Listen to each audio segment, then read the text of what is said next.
It's going up and down and up and down. Is this when I use this? Yeah, try it. Oh, okay. She brought up. Oh, I got to work on my yo-yo skills. Edward Jones financial advisor Allison Gilman-Aquino is here to tell us if this, or what it should be doing, is the new normal. Good morning. Good morning, Nicole. Yeah, you can practice on that while we talk about something else. But I am afraid that this might be, volatility might be the new normal for a while. Although, on Friday, things did tend to settle down a little bit. You've heard so much about the two emotions that drive investing being, here we go, fear and greed. I guess I don't have to tell you which one of these is ruling the roost lately. It's this one. Fear. Yeah, and we've heard so much going on. Of course, here in the news, you can't escape it going on. They launched this Operation Twist, buying long-term treasuries. And of course, every day there's a new story about our lawmakers at each other's throats. And sometimes you hear about that and you're like, oh my gosh, here we go again. And it's really, really difficult to keep your perspective on the bigger picture, the 30,000-foot view.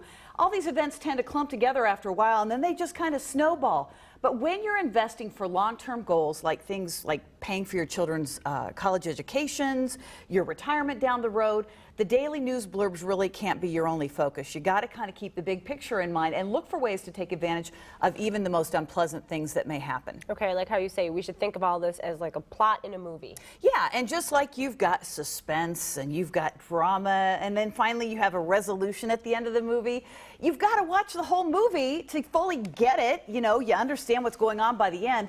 So don't walk out on the movie halfway through it. Here's good news that you probably aren't hearing enough about these days. First of all, stocks are still up about 65% since their March 2009 lows.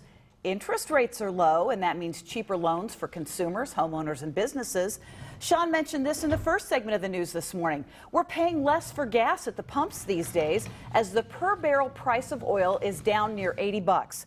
Corporate earnings remain healthy. S&P earnings, in fact, reached an all-time high in the second quarter, and the index of U.S. leading indicators came in ahead of expectation in August. All right, so what you're saying here is it's not all bad news. No, you've got to look at the entire picture. Although I think we tend to kind of, especially when we are fearful, focus on the negative stuff. Yeah. But you just don't want to get whiplash going back and forth with all the different market extremes.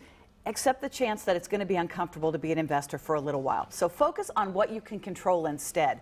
Are you well balanced in your portfolio? Are you staying in touch with your financial advisor?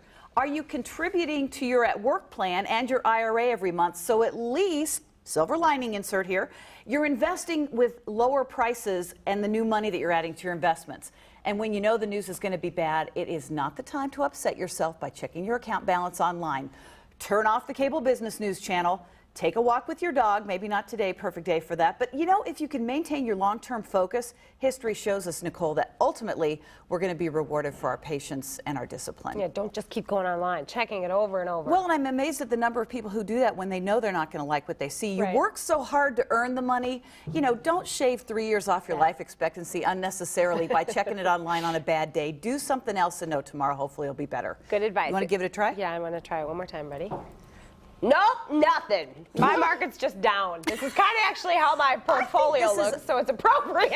I think this is a faulty yo-yo. You think? I think There's something wrong with the yo-yo. A cheap yo-yo. Yeah, let's blame her. Yeah. So if you have any questions or concerns about the stock market, maybe yo-yo tips, send them to us here at Wake Up. We will pass them along to Allison, and I'll take the tips on working a yo-yo. Thank you, Allie. You're welcome.